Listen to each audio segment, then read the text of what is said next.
What's up, you guys? It's Jonathan Carter, and today we are going to be talking about Kingdom of the Planet of the Apes.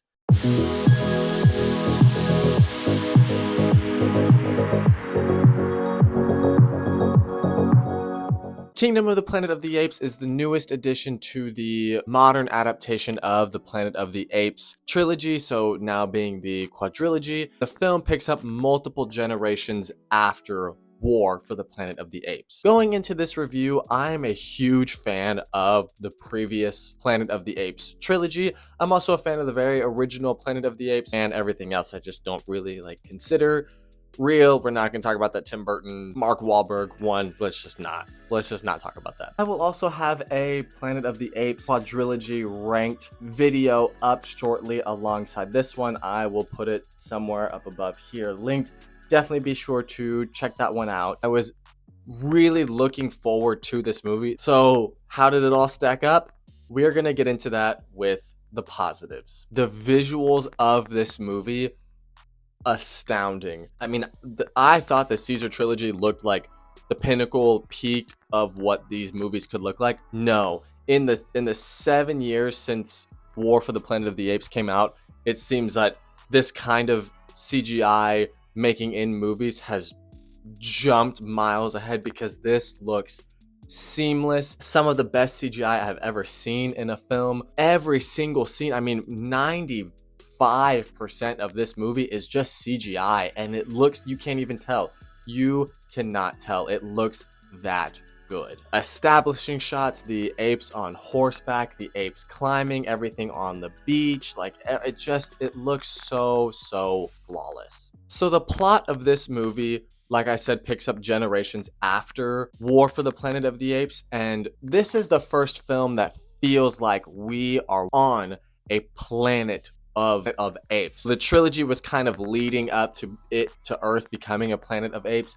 This is the first movie where you are, I mean, it's truly a planet of the apes. The humans have been in evolution, they have devolved into becoming cavemen. There's a lot here in the plot that isn't given away in the trailers, which is really great, and so it's kind of hard to talk about. But when you first see a human character, the film has played it so well where you haven't seen a human character for majority of the film yet, and you've just been surrounded by apes and jungle and animals and birds and zebras and all that, that when you see a human for the first time, I kind of forgot. I was like, oh yeah, we haven't been watching humans. The apes feels so much like the main character that you almost forget what a human, their characteristics are like. And that was something that was also new for this quadrilogy of films. So that's a hard thing to do. How do you make a fourth film in your story feel fresh and feel new? The world building in this movie is such a strong point of it, where the apes have fully learned to speak. They fully speak. They have vocabulary. I mean, the apes are very intelligent. There are different clans of apes. There are good apes. There are evil apes. The apes have such a intriguing relationship with horses and with birds and with nature in this movie that was also a really fresh avenue that they chose to explore. But unfortunately, that's really all we can talk about here in the positives. We are going to move into the mixed. Like I said, it's complicated to get into the story without giving away spoilers, but there are very intriguing plot points in here of where the narrative takes our main apes. There's one main human character dropped into the story.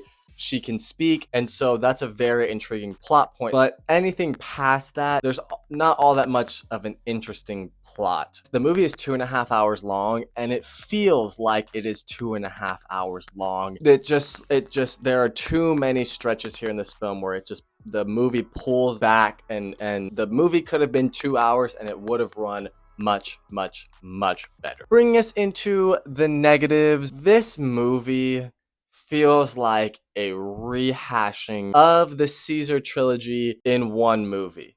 It's hard to go into details without spoiling, but by the end of the film, I couldn't help but feel like it was honestly just rather pointless. I'm not really interested in where they decided to take this story. When I saw the first trailer for Kingdom of the Planet of the Apes, this was a fear that I had, that there wasn't that much more story to tell, or they weren't telling the proper story, and unfortunately, that's kind of what happened here. The story did not unfold the best way, and it just left the film feeling a little meaningless. So, the verdict with this one, while it looks incredible and it is breathtaking and it's some of the visuals we have ever seen, and there are some very interesting ideas, the film is not nearly as intelligent as the Caesar trilogy. But all that being said, I'm going to give Kingdom of the Planet of the Apes a 6 out of 10. I really wanted to enjoy this one.